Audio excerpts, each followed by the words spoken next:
Destination Mark. It is that time of the year again. Hey guys, how's it going? Marcelo here, and Merry Christmas. Hope you guys are having a happy holidays, and we're at the end of 2016. It's crazy. This year went by hella fast, and a lot of things have happened.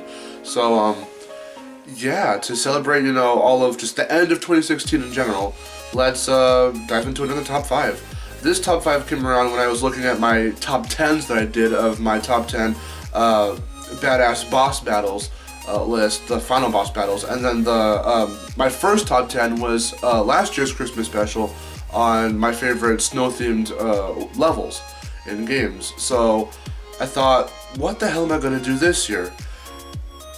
Let's just combine the two. So instead of final boss battles, these are just, in general, the top 5, my top 5 personal favorite winter-themed boss fights. So with that being said, let's get started.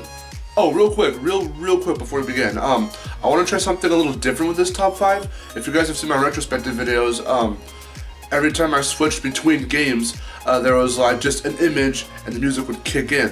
So I want to try that structure with this particular top 5 video to lessen the editing and make it a little easier just to make a video like this. So if you guys like that structure and you like this structure, let me know in the comments if you want me to keep doing top 5 and top 10 videos like this. If not, tell me to revert back to the old structure and I'll do it that way. More editing, but it looks a little flashier with moving things and such. So yeah, with that being said, now let's get started.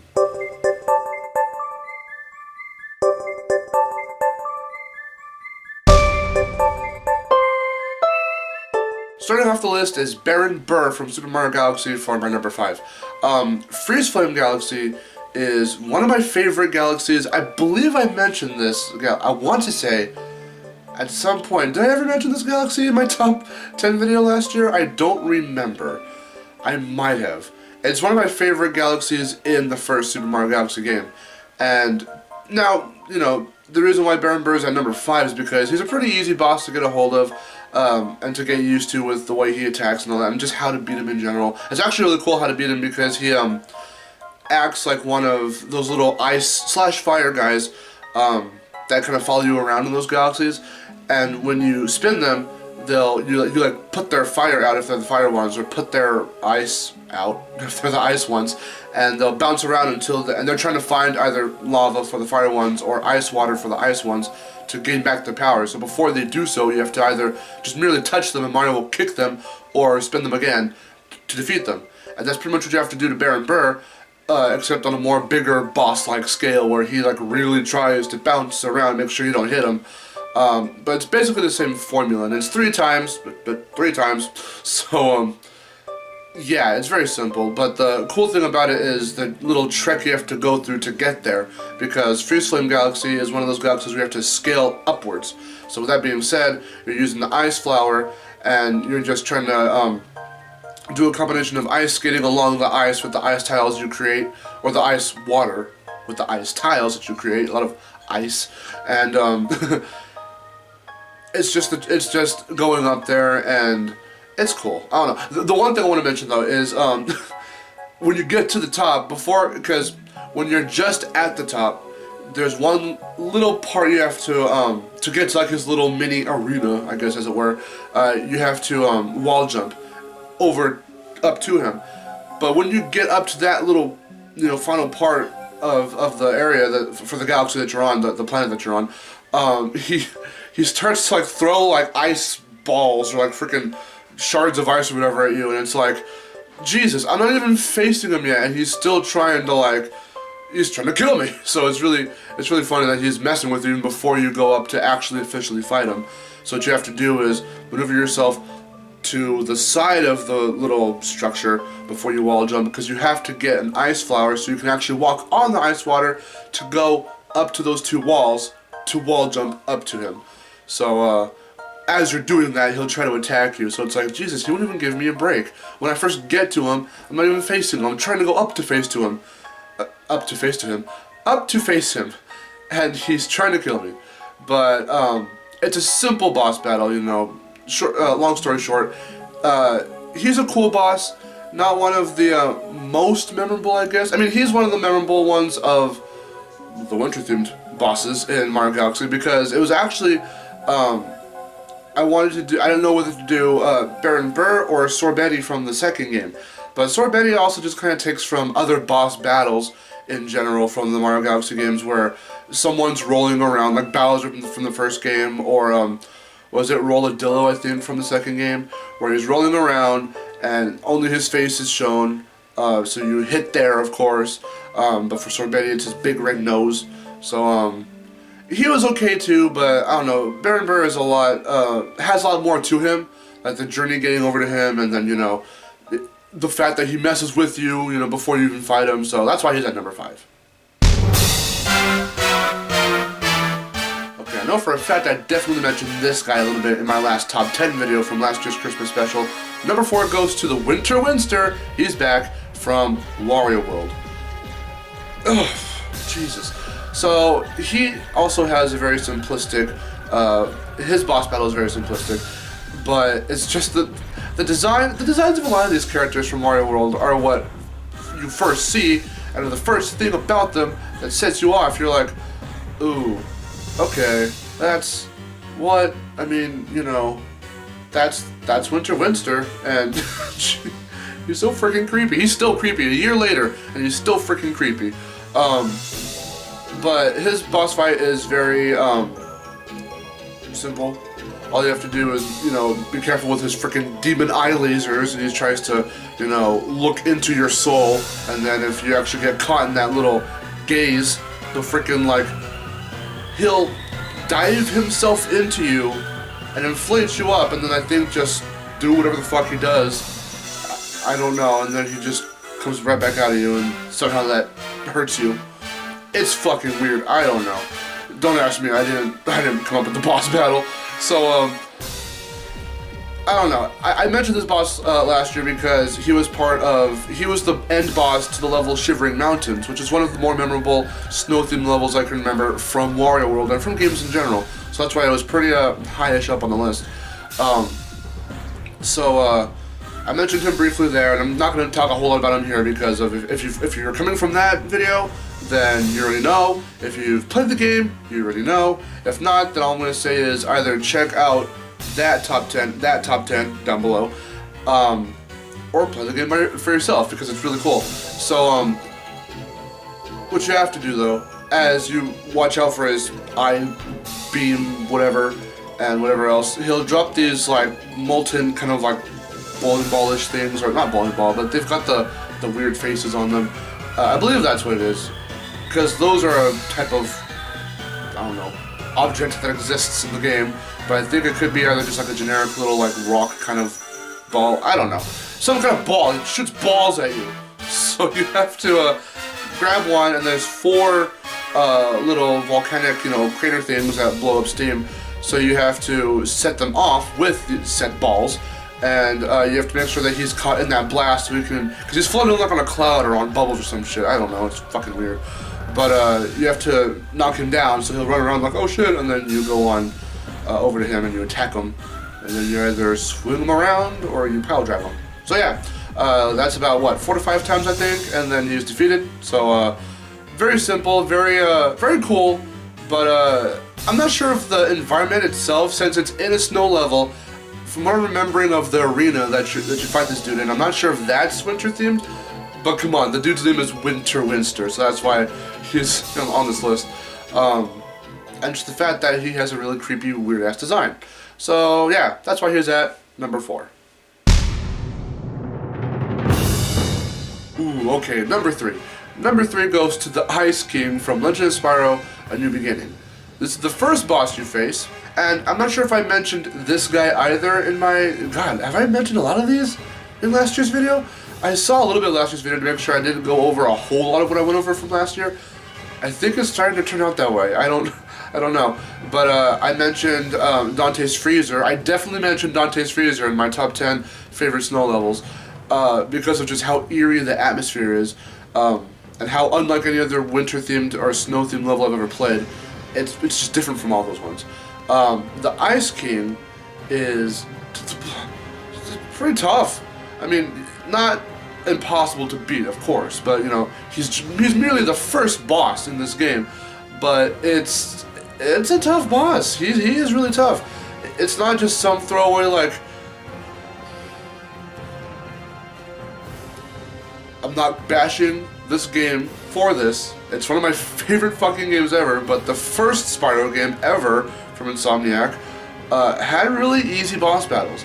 And Toasty, for as cool and memorable as he is, being your first boss in that game, he's incredibly easy. And it's like, I personally don't like to call those bosses underwhelming, because there is still something about those bosses that I like.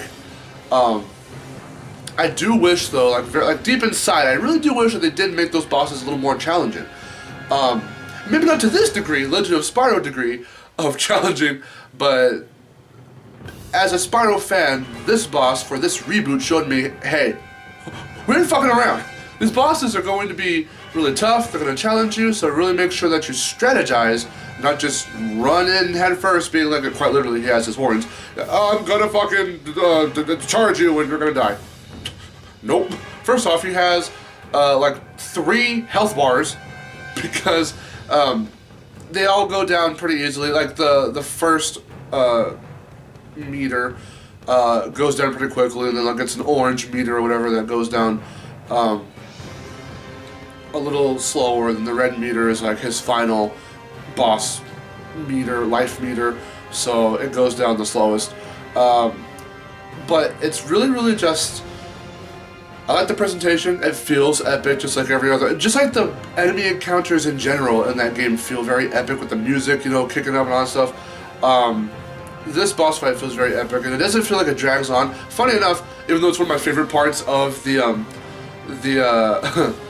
the level, the one little part that precedes this fight, where you're ambushed before you even enter like the palace or whatever that he's in. If you have the electricity, well, you have the electricity breath, you can just like fling people off, enemies off the edge, because you're on the edge of this cliff, or there is just a cliffside in general, off to one side, and you can just fling them off that and they'll die instantly. So that part seemed a little too like, and not that it drags on, but it does take a while for that. It takes like a good, probably like 4 to 6 minutes, I would want to say, for that, you know, whole ambush to end, because it's just wave after wave of enemies, and they're not too overwhelming, but you know, it's just the fact that it feels like it goes on for quite a while, even though you have fun flinging them off the edge like I do. But the comparison I'm trying to make is that part seems like it takes quite a while, and this boss fight seems like it takes quite a while, but there's a lot more you're doing. You're constantly dodging, constantly, you know, trying to attack, constantly trying to stay alive, because some of his attacks, one of his attacks, where he sends the frickin', he like stomps the ground, and then like these things go, and they'll spread out towards you. They're like icicle blockade things. I don't know what to call them, but I think that. Now, I'm not sure if, you know, I'm just remembering wrong here, but, like, I think their hitboxes are a little too wide, because sometimes, even when I feel like I've jumped high enough to dodge them, I still get hit sometimes. So I don't know if that's a hitbox thing, or if it's just me not thinking I'm jumping higher than I actually am to avoid these things, or whatever. I don't know, but point being, this boss is actually really cool. The dude does not let up, even though like the more you freaking destroy him, he reveals bones and shit, and he's just like a big skeletal dude. And at one point, I think he even tries to crawl after you, and it's like, Jesus, give up already. You've lost. So he's a. Now that I'm thinking about it more and thinking about his design more, right there, he's a more souped up version of these guys, and I hate these guys. Because because they work the same way. When you think you've beaten them once, they have a second health bar, and they turn into these. I believe I've talked about these guys too last year. They turn into these skeletal, fucking floating ass bullshit guys. Actually, I found. Well, what was it? I found a really easy way to defeat them. I think you just gotta be relentless with your fire. One of my latest playthroughs, just off screen for funsies, one of my latest playthroughs of A New Beginning, I got to those guys and I defeated them really quickly without dying, because I would die at least once or twice, to each of those freaking encounters with those damn guys. But I didn't die a whole lot once I found out. I think you just gotta be relentless with your fire. So yeah. But okay, back to the Ice King. So he's kind of a souped up version of them, if you want some kind of comparison, which is pretty cool. So it's like they're like his underlings or whatever you can kind of gather. So you know they all look the same and kind of function the same. So yeah. Also, oh, those are the sounds he makes. He doesn't talk. He's doing anything. He just so that's pretty funny. It sounds like he's like he's in dire need to go to the bathroom. You know, like that. You know, clutching his stomach. You can't really see it off frame, but he's like clutching his stomach. He's a cool dude. I've been rambling for too long. That's why he was at number 3. It was a hard decision between this one and Uka Uka from Twinsanity, but I gotta give it up to Dingodile from Crash 3. His boss fight was really cool, and I once compared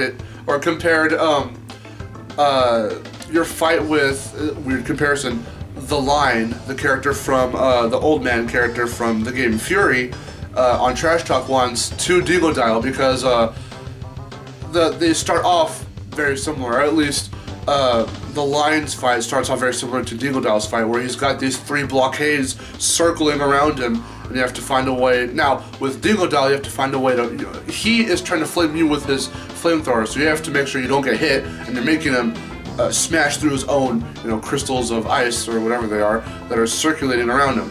With the Line from Fury, you're supposed to be shooting him, and with every shot you make with your bullets, you're diminishing his little shield things, but your bullets just keep reflecting back and forth. So it's a very, very bullet hell-y thing.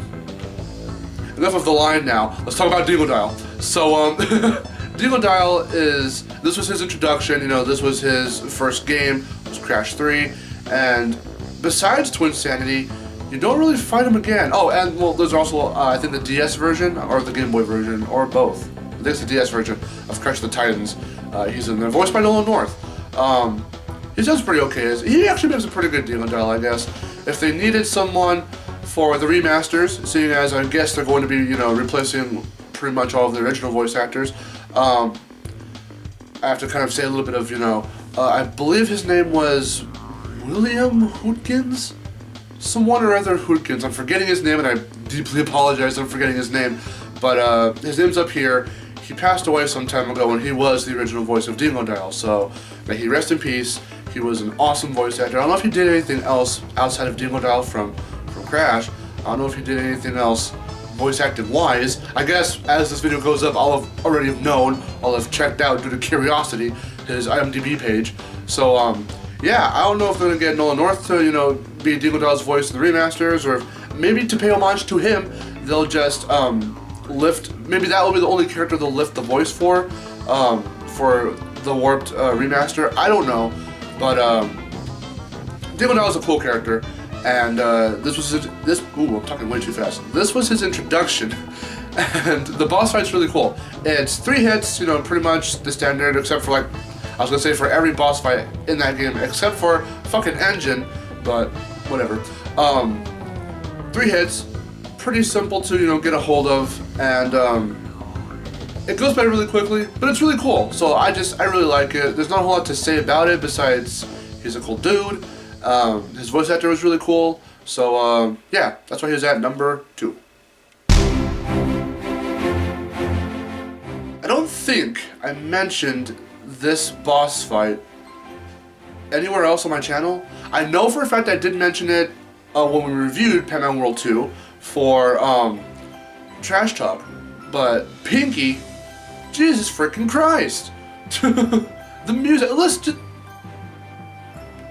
fucking cutesy now, but the more when you're hearing me talk and you hear the background music, and it's still part of the same song. Don't worry, I didn't change the song on you guys secretly or whatever. This is the music for Pinky's boss fight in Pac-Man World 2, and I like it a lot because she is a villain. You know, as much as she's like, you know, that, you know, villain with a crush on the hero. It's this music reflects that really well. I mean, she's you know, dainty and cute and whatever, but then when she needs to get all fucking scary, there it is. It's fucking scary. So, the boss fight itself. The one thing I don't think I said this though about Pac-Man World 2's bosses. Blinky is the only one with a machine that is not ghost-shaped. Everyone else has a ghost-shaped machine that they fight you in a very similar circular arena with like 4 or so little areas off to the side that you can go to. I really wish there were more variety, but they could have, you know, if they went out with more variety and had every ghost in a different machine, I would want Pinkies to stay intact because it's fine the way it is. Because I believe the order is Blinky, Inky, Pinky, and Clyde. Even though in all 3 of the Pac-Man World games, they freaking flipped around Clyde's and Blinky's names, so it was weird, because it was Blinky, but he was orange, and the orange ghost is Clyde. Anyway, so, and vice versa. So, Pinky's fight is really fucking good, and it's going to be one of the most memorable boss fights that I've faced. And I did the top 10, you know, badass final boss battles. But if this were a top 10, or if I ever make a top 10 badass, like, in general boss battles, not just the final boss at the end of a game, Pinky would definitely be on that list. Pretty high up, too. Maybe crack the top, I don't know about the top 3, but the top 5 for sure she would crack. But just the atmosphere, the fact that it is still winter themed because it's, you know, she's the end boss to the entire winter area of the game.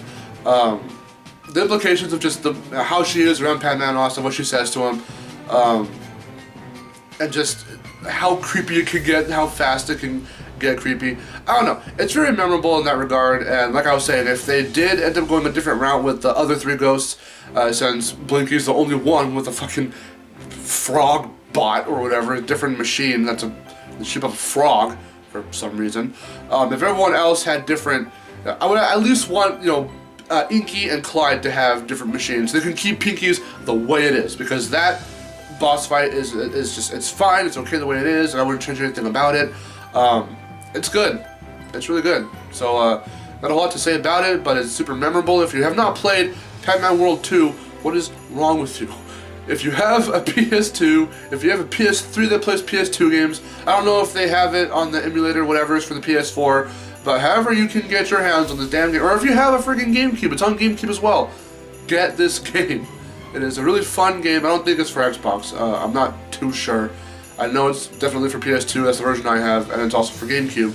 So, no excuses. If you have one of those consoles where you can somehow emulate it or whatever, do it. And play this boss because it's really cool. So yeah, she's at number 1. And that's it. That's my top 5 favorite winter-themed bosses. What did you guys think? Have you played, have you faced these bosses before? Have you, played these games? You have to have played these games before. I don't know why I keep asking that question at the end of these videos. But did you enjoy this list? What would your guys' list be?